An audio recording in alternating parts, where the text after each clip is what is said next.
I have a new video for you guys because Britney Spears' former business manager, Lou M. Taylor, has been exposed by the New York Times, which is such a great feeling because you guys know she has silenced me before, but she can't run from the New York Times. So they published this damning article titled Britney Spears Felt Trapped. Her business manager benefited, which I'm so excited to talk about because I actually was talking to some of the reporters and sent them some of my legal documents that I got, and I'm not going to get into it because it wasn't covered in this article, but they did their research. And I want to remind you guys that this would be a completely different situation if Britney actually wanted Lou M. Taylor in her life managing her business affairs. But Britney did not want Lou M. Taylor in her life, and there's actually an email from back in 2007 where she calls Lou crazy. She claims that she's pretty much stalking her. She's terrified of her and worried for her children.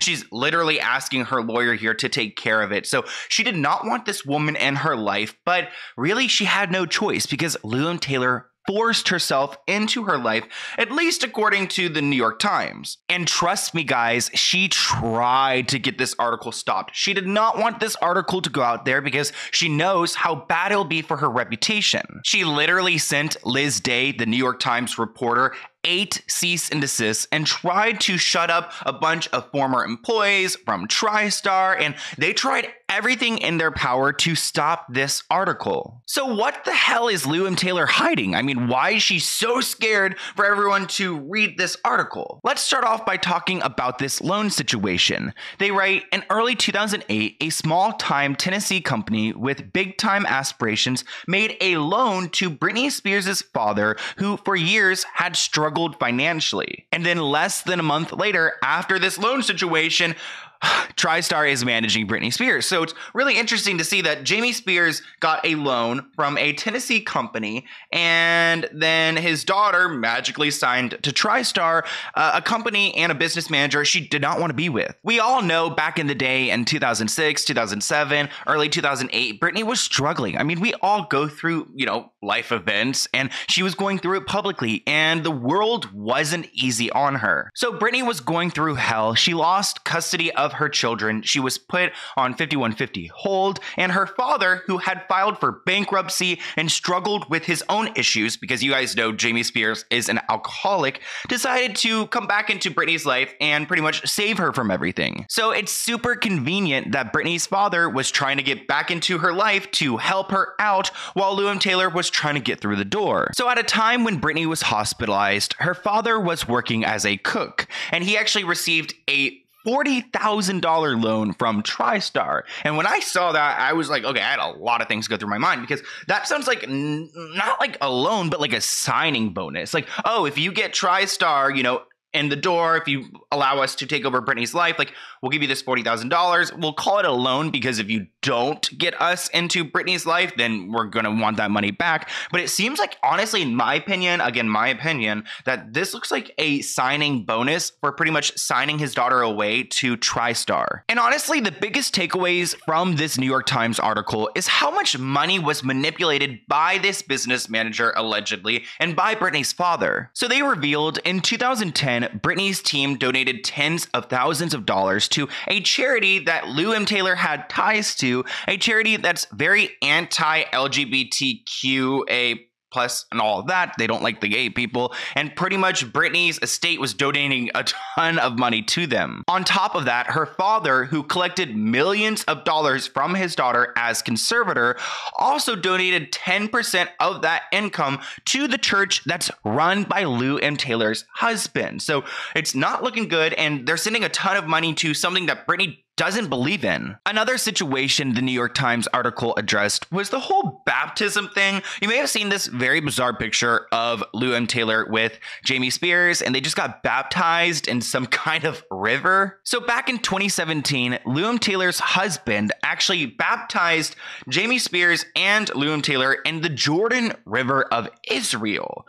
At that point, again, he was giving 10% of his conservatorship income to this church, which is very anti-LGBT. Jamie's lawyer actually said how Jamie spends his personal funds is not a matter of public interest, which I think is really just so interesting. What the hell? Because it's not even his personal funds, because he's making it off of his daughter in a situation she doesn't want to be in. So it's disgusting to me that they look at that money as his personal money when I feel like it's like stolen goods. Remember, guys, Britney Spears was in a conservatorship of the person and the estate, so he had full control over everything. At one point, Britney had an allowance of $1,500 a week, which seems like a lot of money, but if you think about how much she's making, like millions of dollars a year, it's insane to see that she's getting so little and that she's just getting an allowance. She has no access to her money. Another disturbing revelation from this article is the fact that Lou Taylor would use Britney's money to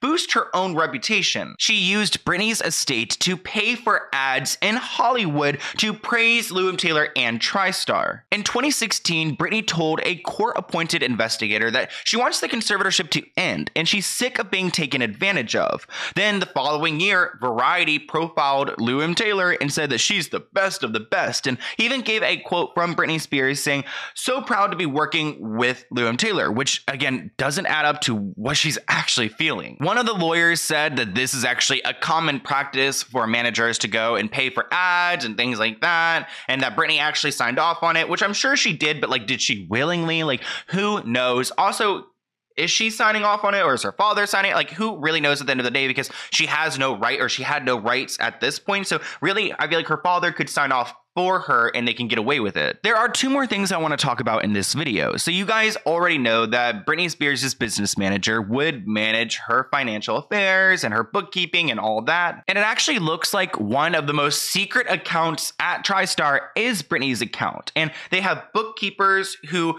conducted lengthy accountings of her estate. But what I found interesting is how extremely specific all of this bookkeeping is. I mean, if you look at it, you'll see that they are putting down to the dollar, $4.98 at Walmart, $8 at Mrs. Fields Cookie Shop. Like, they are writing every single transaction that she makes. And honestly, no wonder she feels like she's being like monitored and violated, because she literally can't go spend $5 at Walmart without having this entire firm like bookkeep it. I can't even begin to imagine how Britney was feeling and the anxiety she would have by being monitored by all these people. And as you guys know, in 2019, she pulled the plug and she was done. She did not want to work anymore, and honestly that put TriStar in a really tricky situation. So it looks like Lou Taylor decided to change their business agreement, because she was getting a percentage of what Britney would make, but if Britney's not working, she's not really making as much, so let's just set the rate higher. And she decided, instead of 5% of what Britney's making, because Britney's not really making anything this year, let's just, you give me $500,000 a year and we'll call it even, which is disgusting, because literally, like, Britney's on a work hiatus. She doesn't need a business manager at this point. Yet she's demanding $500,000 to TriStar for whatever work they're doing for her. So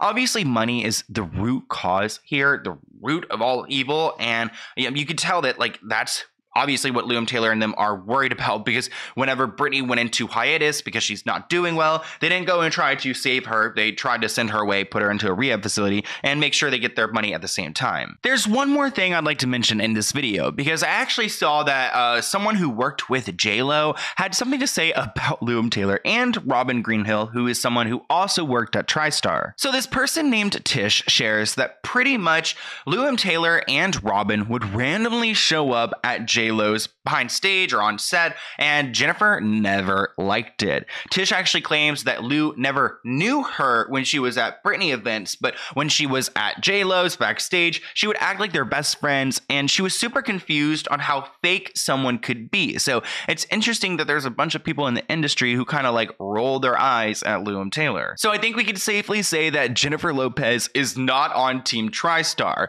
I don't know if she's currently managed by them or why she's even like involved with them. I'll need to go deeper on that, but I wanted to see what you guys think about it all. So comment below, and here's my email if you have any other video ideas for me. Let's go ahead and open this P.O. Box package item. It looks like it's from someone named, ooh, there's no name. Okay, let's go ahead and see. Is it for, it looks like, okay, wait, I don't know. Let's go ahead and just open it. So this is what it looks like. It's got a lot of writing on it, so I'm not trying to like reveal anything, but let's go ahead and see what is in here, guys. I'm just getting back in the rhythm of filming content again, and I'm super excited about it. So what is this? Oh my gosh, what is this? It says Luex. Is there a Oh, there's a note. Great. Sloan, I've been following since you blew up. Oh my gosh. And I'm so happy you're finding success, clarity yourself. I hope you enjoy these. Once I heard you were heading to Florida, I knew you needed these. I hope they fill you with confidence and you're reminded every time you wear them of all the people on YouTube wishing you safe travels, fun adventures, and more success. Okay, so hold it together. I lived in Florida for 10 years. I'm from North Carolina, and it's where I made my best friends, met my wife, and discovered myself. We live in Georgia now, and in some ways, although different ways, I can understand living in a place that you many times feel like you don't belong. I feel like you'll find yourself in troubles that you do.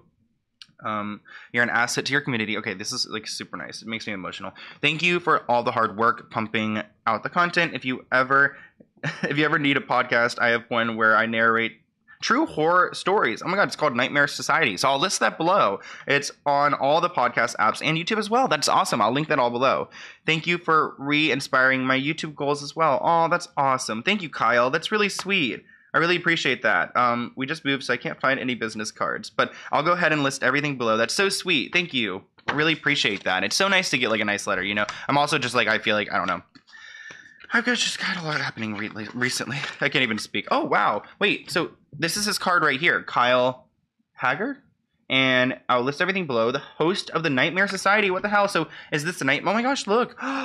A Nightmare Society mask. I'm so here for it. I also love crime podcasts. So like I'm definitely going to be checking this out like as soon as I'm working out. Seriously. And it looks like, are these like some glasses or like what is going on here? I'm so like nervous. Thank you so much, Kyle, for the nice like for the really nice letter. It really means a lot. Oh my gosh, you are so sweet. Look at this. I'm going to be over here balling out in Florida. These are so, oh my gosh, and they're big too. Wait, what? When I put these on, my entire screen goes black. Wait, okay, now I can see it. It's weird. Oh my god, I guess are these like, oh my god. I can't even see myself in my screen because it does something.